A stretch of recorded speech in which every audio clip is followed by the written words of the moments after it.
J'avais déjà prévu traiter ce sujet parce qu'il était déjà sur la liste des sujets que je voulais traiter, mais je ne sais pas quand j'allais le traiter.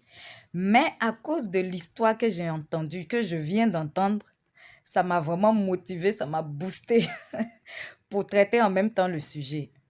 La femme célibataire. Ma sœur, sache que ne pas se marier, là, ce n'est pas un péché. Donc, si tu sens le besoin de ne pas te marier, si tu n'as pas envie de te marier, ce n'est pas un péché. Dieu n'a jamais dit que c'était un péché. Dieu a dit qu'il n'est pas bon que l'homme soit seul. Mais il n'a pas dit aussi que ceux qui ne vont pas se marier, là, ils vont aller en enfer pour ça. Donc, il ne faut pas écouter la bouche des gens. Il ne faut pas regarder le comportement des gens envers toi pour forcément aller te mettre dans un foyer alors que tu n'as pas envie de te marier. Ça, c'était la première partie. Donc, c'était pour exclure déjà ce cas. Parce que ce n'est pas toutes les femmes qui ont envie de se marier. Il faut le dire. Mais à cause des paroles des gens, à cause des regards des gens, il y en a qui vont forcer pour aller se mettre dans des foyers. Donc ça, ce n'est pas vraiment le sujet du jour, mais c'était pour dire à celles-là qui ne sentent pas le désir de se marier pour se consacrer à l'œuvre de Dieu, hein. Voilà, parce que, attendez, je vais préciser. Celles qui ne se sentent pas, qui n'ont pas cette envie de vouloir se marier, pour se consacrer entièrement à l'œuvre de Dieu, c'est de ces personnes-là que je parle. Je ne parle pas de celles qui n'ont pas envie de se marier pour courir d'homme en homme, juste pour avoir du matériel ou juste je ne sais pas ce qu'elles cherchent, mais en tout cas, je ne parle pas de ce cas-là. Je parle des femmes qui ne sentent pas le besoin de se marier parce qu'elles veulent entièrement se consacrer à Dieu, à l'œuvre de Dieu. Donc, comme je vous le disais, la femme célibataire, c'est le sujet qui sera traité aujourd'hui. Mais pas n'importe quelle femme célibataire. Je ne parle pas des femmes célibataires qui ont beaucoup de gars, qui sont avec les hommes juste pour du matériel, qui veulent se marier juste pour avoir quelqu'un qui va les sortir de leur galère, qui va les sortir de leurs problèmes, juste pour chercher quelqu'un qui va les rendre heureuses ou bien qui va changer leur vie. Je ne parle pas de ce genre de femmes-là. Je parle des femmes célibataires conscientes qui ont envie de rentrer dans un foyer parce qu'elles savent que le mariage, c'est nécessaire et que quand elles y rentrent avec la mentalité que elles apportent leur part. Elles ne vont pas tout attendre de l'autre, mais elles aussi, elles ont leur rôle à jouer. Tant elles cherchent un homme pour les rendre heureuses, mais elles aussi, elles vont dans le but aussi de rendre quelqu'un, donc leur mari, de le rendre heureux. Donc c'est vice-versa. C'est de ce genre de femmes célibataires que je parle, que je vais parler dans mon sujet. Donc ma sœur, comme je te le disais, être célibataire là, ou bien ne pas être marié là, ce n'est pas un péché. Il n'y a pas cimetière des femmes célibataires. Si tu veux, même à la morgue d'abord même. Il n'y a pas un endroit où on conserve les femmes mariées et puis un endroit où on conserve les femmes célibataires. Va même au cimetière aussi, va demander. C'est où la partie des femmes mariées et puis la partie des femmes célibataires. Il n'y en a pas. Quand on meurt là, même à la morgue là, tu n'as plus de nom. C'est par numéro on t'appelle. Au cimetière là, on a la partie tes parents ont acheté, la terre, la partie de terre que tes parents ont acheté là, c'est là-bas ils vont t'enterrer. Donc, il faut arrêter de te faire du mauvais sens à cause de la bouche des gens. Le mariage là, on ne se marie pas par la force. Donc, on n'oblige pas quelqu'un pour se marier. On ne se marie pas par pitié. On ne se marie pas par concurrence. On ne se marie pas parce que toutes les amies sont mariées. On ne se marie pas parce que dans la famille, là, tout le monde est marié. Chacun a sa vie. Arrête d'écouter les mauvaises langues. Arrête les gens qui sont toujours en train de te fustiger, en train de vouloir te faire sentir mal. Celui-même qui est en train de te dire, toi tu attends quoi, marie-toi là. Lui-même là, tu vas voir, il a 2, 3, il a 10 copines. dont il est en train de perdre le temps. Les filles même, elles ne savent même pas que celui-là même là, il ne va jamais me marier.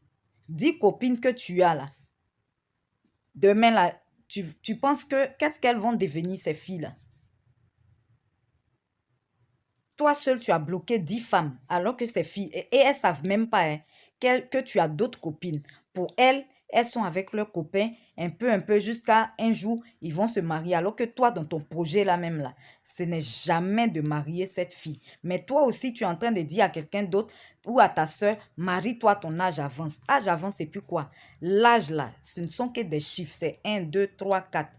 La preuve, on a des enfants même de 20 ans qui ont un vieux corps, un vieux physique, même plus que quelqu'un même qui a 50 ans. Donc, l'âge là, ce ne sont que des chiffres. La Bible dit Sarah, elle avait 90 ans, oui, 90 ans, quand elle a enfanté. C'est vrai, de nos jours là, on ne va pas dire on veut avoir des trucs à 90 ans, mais quand tu es dans la présence de Dieu, quand tu pries ton Dieu là, il va toujours faire pour toi. Et même s'il n'a pas fait, ça veut dire que ce n'est pas sa volonté.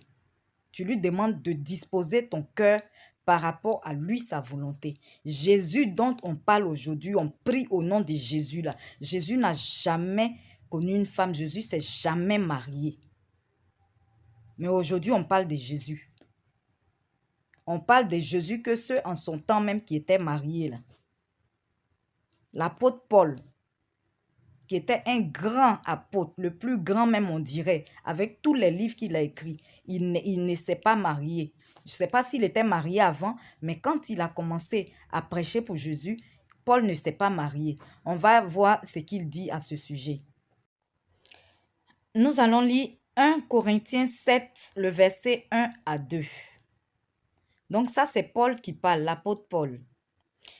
Pour ce qui concerne les choses dont vous m'avez écrit, je pense qu'il est bon pour l'homme de ne point toucher de femme. Toutefois, pour éviter l'impudicité, que chacun ait sa femme et que chaque femme ait son mari. Donc, Paul ici, il dit que, en tout cas, si lui seulement ça le concernait, là, le mariage là même, là, en tout cas, ça ne lui dit rien. Mais, ça ne lui dit rien pour Dieu, hein, pour se consacrer à Dieu. Parce que ces personnes qu'on voit, j'ai parlé de Jésus tout à l'heure, excusez-moi.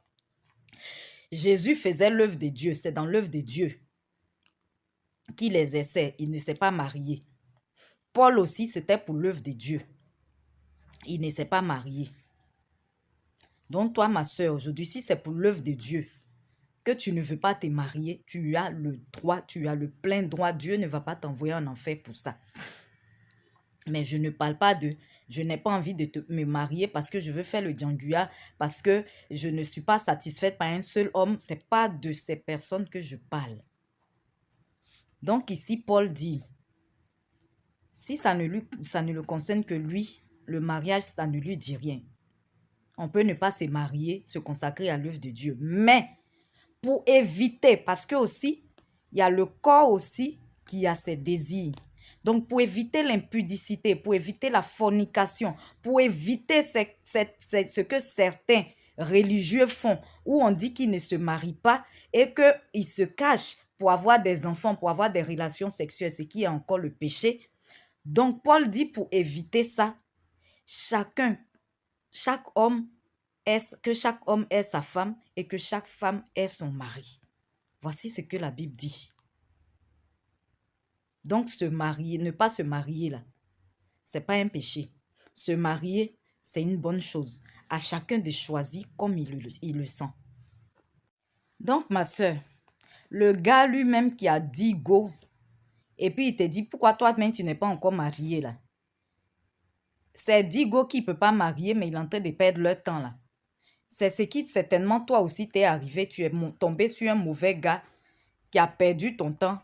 Et puis quand tu t'en es rendu compte, tu es quitté dans ça. Et puis actuellement, peut-être tu n'as pas encore trouvé la bonne personne parce que tu refuses de sortir avec des hommes mariés. Tu préfères être seul. Celle même aussi qui est même mariée Et puis elle te dit, tu n'es pas encore mariée, elle t'énagle là. Elle-même, peut-être que dans son foyer là, elle est plus célibataire que toi. Parce que autant il y a des personnes qui sont heureuses, qui ont trouvé, parce que quand on trouve la bonne personne en amour, il n'y a rien de tel. Mais malheureusement, ce n'est pas le cas pour tout le monde. Quand on trouve la bonne personne en amour, le mariage, c'est intéressant. Nous tous, on a envie de se marier. Mais on ne veut pas rentrer dans n'importe quel foyer aussi. C'est ça. C'est ça la vérité. Et si on ne s'est pas marié, si on est mort là, c'est pas grave. C'est pas sur cette base-là que Dieu va nous juger. Donc, ma soeur, c'est pas elles toutes qui sont dans les foyers là qui sont heureuses. Elles sont plus célibataires même que toi parfois. Il y a le cas d'une femme qui est mariée. Son mari n'a pas de rapport sexuel avec elle. Ça faisait 2 ans. Quand elle racontait l'histoire, ça faisait 2 ans. Et il fait exprès, lui, il a des relations sexuelles dehors. Et il attend en fait que sa femme le trompe pour demander le divorce. Une telle femme-là, tu penses qu'elle est mariée? Elle porte juste le nom de quelqu'un. Elle porte juste une alliance. Elle vit juste avec un homme, sans profiter même de cet homme-là. Et c'est une autre qui est dehors qui profite de cet homme. Est-ce que ça, c'est le mariage? On veut se marier, hein? Mais on n'a pas envie de rentrer dans n'importe quel foyer. On n'a pas envie de se mettre avec quelqu'un qu'on n'aime pas. Qui, quand il va te toucher, tu es en train de penser à d'autres personnes. Tu es pressé même qu'il finisse ce qu'il a à faire pour te libérer. Tu as peur même d'aller te coucher parce que tu n'aimes pas ton mari. Tu as peur d'aller dans ta propre chambre te coucher parce que tu as peur d'aller te retrouver sur le même lit que l'homme qui est devenu ton mari. C'est ça là on veut éviter. C'est ça l'on veut éviter. Il y a beaucoup de choses. Il y a beaucoup de choses. Les femmes qui ne sont pas encore mariées, je parle des femmes célibataires vertueuses. Il y a beaucoup qui sont célibataires qui veulent éviter certaines choses immorales. Donc, elles préfèrent rester seules. Donc, ma soeur, arrête d'écouter les gens. Prie ton Dieu. Lui seul, il connaît le temps. Ne désespère pas. Ne te mets pas dans un foyer parce que les gens ont trop parlé. Il y a une au Nigeria qui s'est tuée. Elle s'est donné la mort parce que, soi-disant, son âge avance. Et puis, elle n'est pas encore mariée. Sa famille, les amis, tout ça. La fille n'en pouvait plus, elle s'est donné la mort. Pourtant, tous ceux qui parlaient même dans sa vie, là, il y en a même qui n'étaient pas mariés comme elle, qui sortent avec les maris des autres, ou bien qui ont plusieurs copains. Il y en a même qui étaient mariés, mais qui n'étaient pas heureux dans leur famille, dans leur foyer. Eux aussi, ils parlaient jusqu'à la femme s'est donné la mort. Partie comme ça, à cause du mariage. Arrête d'écouter les mauvaises langues. Tout ce qu'ils te disent là, que ça te glisse sur le corps. Regarde à ton Dieu et puis c'est tout. Ne te mets pas dans un foyer parce que l'âge avance. Donc, le premier venu ou bien n'importe qui, tu t'en vas avec lui. Faut pas faire ça, ma soeur. Ceux-là, ces personnes qui te parlent, elles ne seront pas dans ce foyer-là avec toi. Elles vont juste te parler, juste te pousser à rentrer dans le foyer. Mais les réalités, là, tu seras la seule à les vivre. Prie ton Dieu et puis le reste, là. Dans les conseils, si ce sont des conseils, les gens te donnent là. Dans les conseils, là, prends ce qui t'arrange et puis le reste, là, du vent. Voici l'histoire d'une femme. Donc, c'est cette histoire-là que j'ai écoutée ce soir qui m'a motivée en fait parce que j'ai plusieurs sujets. En fait, quand un sujet me vient en tête, je l'écris. J'ai un bloc-notes où j'écris tous les sujets à traiter et au fur et à mesure, en fonction de la motivation, je traite le sujet. Donc, quand j'ai écouté cette histoire de cette jeune dame-là, ça m'a motivée à traiter ce sujet-là en même temps cette nuit-là. Donc, la dame, elle était mariée à un diamantaire. Elle est ivoirienne. En fait, elle racontait, c'était la concernée même qui racontait son histoire à une coach. Bon, une coach que je n'aime pas beaucoup écouter. Elle fait bien rire, hein. Voilà, elle est comique. Mais je n'aime pas trop l'écouter parce que, à cause des grossièretés en fait. Mais quand j'ai vu le titre comme ça, je suis tombée sur la vidéo comme ça et que j'ai vu le titre, j'ai fait l'effort d'écouter. Bon, heureusement, il n'y avait pas vraiment de grossièreté. C'est la fille qui racontait son histoire, donc la concernée même. Elle était mariée à un diamantaire, un vrai diamantaire cette fois-ci. Et elle vivait en Europe. C'est une Ivoirienne. Elle est partie en Europe, c'est son mari, l'homme qu'elle a connu en fait, il a fait partie en Europe. Je ne sais plus ce qui s'est passé après. En tout cas, ils ont divorcé. Elle est revenue en Côte d'Ivoire où elle est tombée sur quelqu'un en boîte de nuit, un jeune.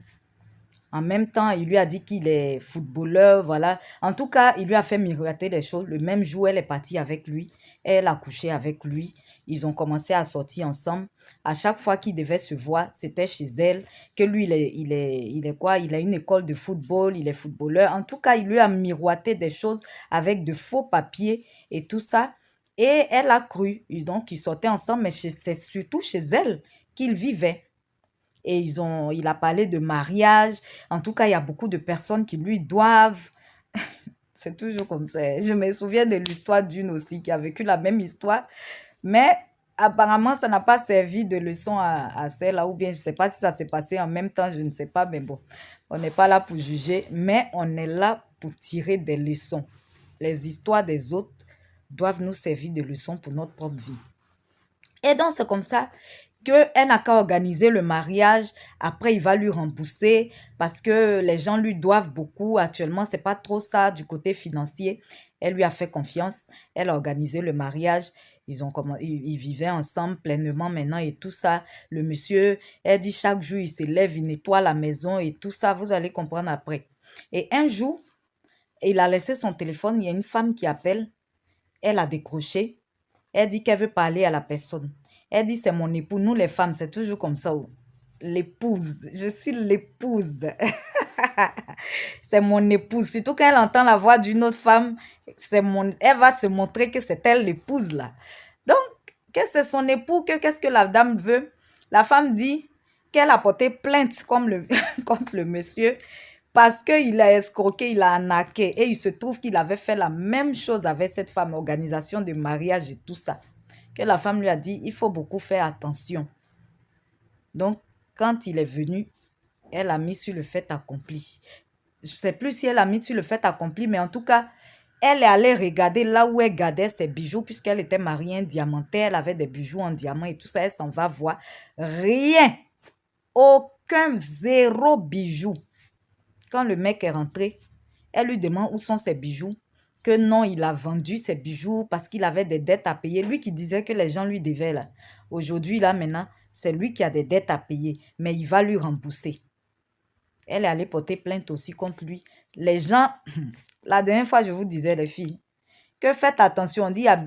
On loue les gens. C'est pas, quelqu'un ne va pas venir te présenter quelqu'un pour dire ce sont mes parents parce qu'il veut te marier. Il faut vérifier.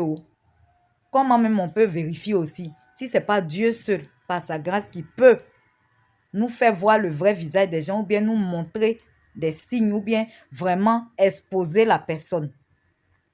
Elle va découvrir que les deux parents qu'il avait envoyés là, qui sont bien placés, elle dit qu'ils sont même dans le gouvernement. Les deux parents qu'il avait envoyés pour dire ce sont ses parents là.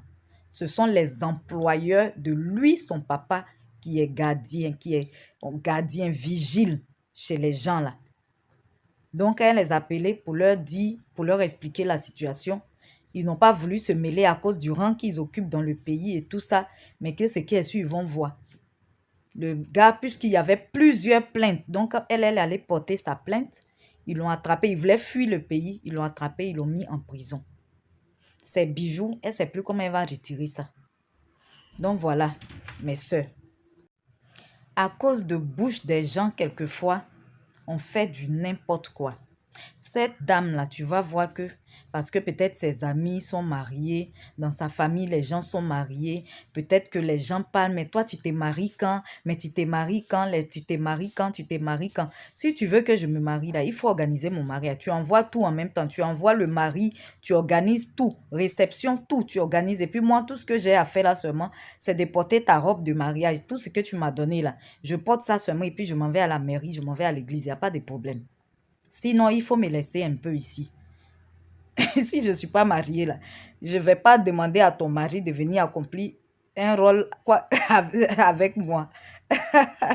Donc, mes sœurs, arrêtez, s'il vous plaît, de vous sentir mal à cause de la parole des gens, à cause des comportements des gens, à cause des on-dit. Ce n'est pas ces personnes-là qui vont vivre vos réalités quand vous serez dans des foyers. Arrêtez de vous sentir mal. Priez votre Dieu. Priez votre Dieu. Le mariage, c'est bon. Je ne dis pas le contraire.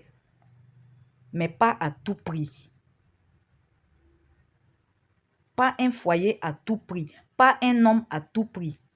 Ce ne sont pas tous les hommes qui te méritent. Ce n'est pas dans tous les foyers. Ce n'est pas dans n'importe quel foyer tu dois aller te mettre. Donc, pardonnez mes soeurs.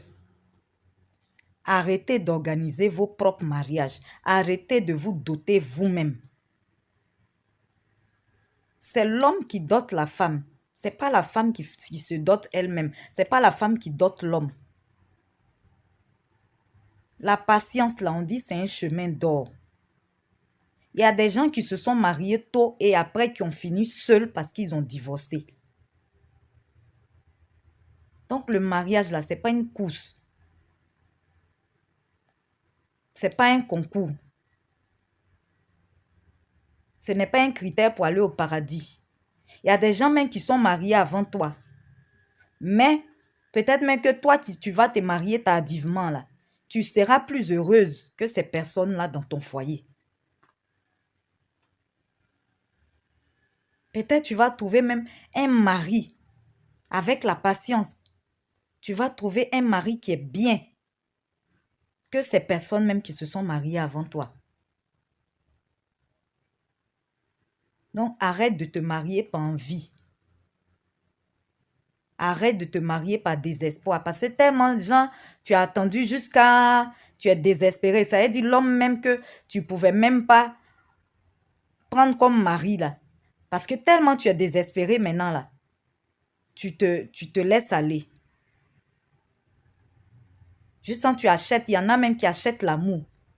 Le monsieur même te montre qu'il ne fait rien avec toi, qu'il ne t'aime pas. Mais tu es là quand même. Et tu bloques peut-être même l'arrivée de ton vrai mari, quelqu'un qui allait connaître ta valeur. Il y a des femmes comme ça qui étaient dans des relations toxiques. Elles ont eu le courage de quitter net. Elles ont eu quelqu'un qui les a valorisées. La patience est un chemin d'or. Si tu ne tombes que sur des tocards, parce que quelquefois on va dire c'est toi. On va dire que quand c'est vrai. Je ne dis pas qu'il n'y a pas des femmes. Il y a des femmes qui exagèrent aussi, vrai. Mais ce n'est pas de ce cas-là que je parle. Il peut arriver même où dans ta famille, là, ils ont vendu votre mariage, ils ont vendu le mariage des jeunes filles. Les gens ne savent pas. Ils vont regarder, ils vont dire c'est toi seul, c'est toi qui vends des relations en relation, ou bien c'est toi qui te maries jamais. Ils vont dire c'est ton comportement. Pourtant, on connaît des femmes mariées même, qui sont dans des foyers, mais qui ont des comportements qui laissent à désirer. Mais pourtant, elles sont dans des foyers. Donc, quand une femme n'est pas mariée, là, il peut avoir plusieurs raisons. Soit ce ne sont que des hommes mariés qui la draguent, ça peut être même spirituel, soit elle ne tombe que sur des tocards. Quand c'est comme ça, tu vois que des relations sur ce type, ça ne marche pas. Reste un peu seule parce qu'il y a des femmes aussi, c'est ça leur problème.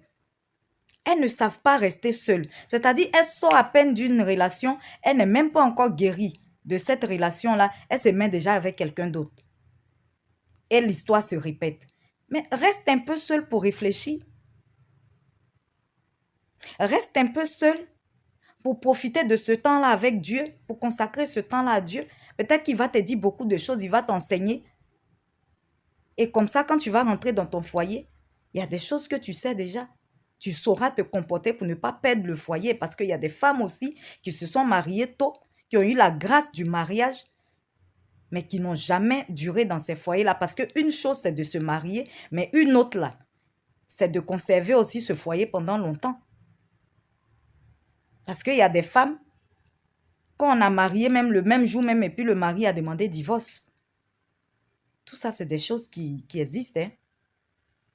Donc, l'essentiel, ce n'est pas de se marier. Ça, ce n'est qu'un titre. Mais est-ce que tu es heureuse dans ce mariage-là? Est-ce que tu es heureuse avec cet homme-là?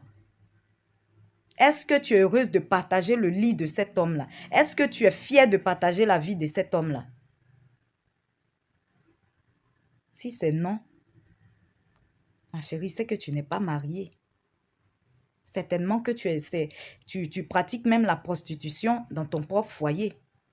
Parce que les prostituées, là, ce n'est pas seulement celles qui sont dans les bars ou qui sont au bord de la route. Hein. On peut même se prostituer avec son propre mari. La prostitution, c'est avoir des rapports sexuels en échange de quelque chose. Il y a des femmes même qui sont dans des foyers qui, tant que leur mari ne leur donne pas des cadeaux, des trucs, elles ferment. Elles ne veulent pas que l'homme les touche. Ça, c'est la prostitution. Donc, on ne va pas dans un foyer pour se prostituer. On va dans un foyer pour prendre soin de ce foyer, pour prendre soin de l'homme à qui on a dit oui. Pour que les besoins de cet homme-là soient nos besoins. Pour que ses priorités soient nos priorités. Pour que sa vie soit notre vie.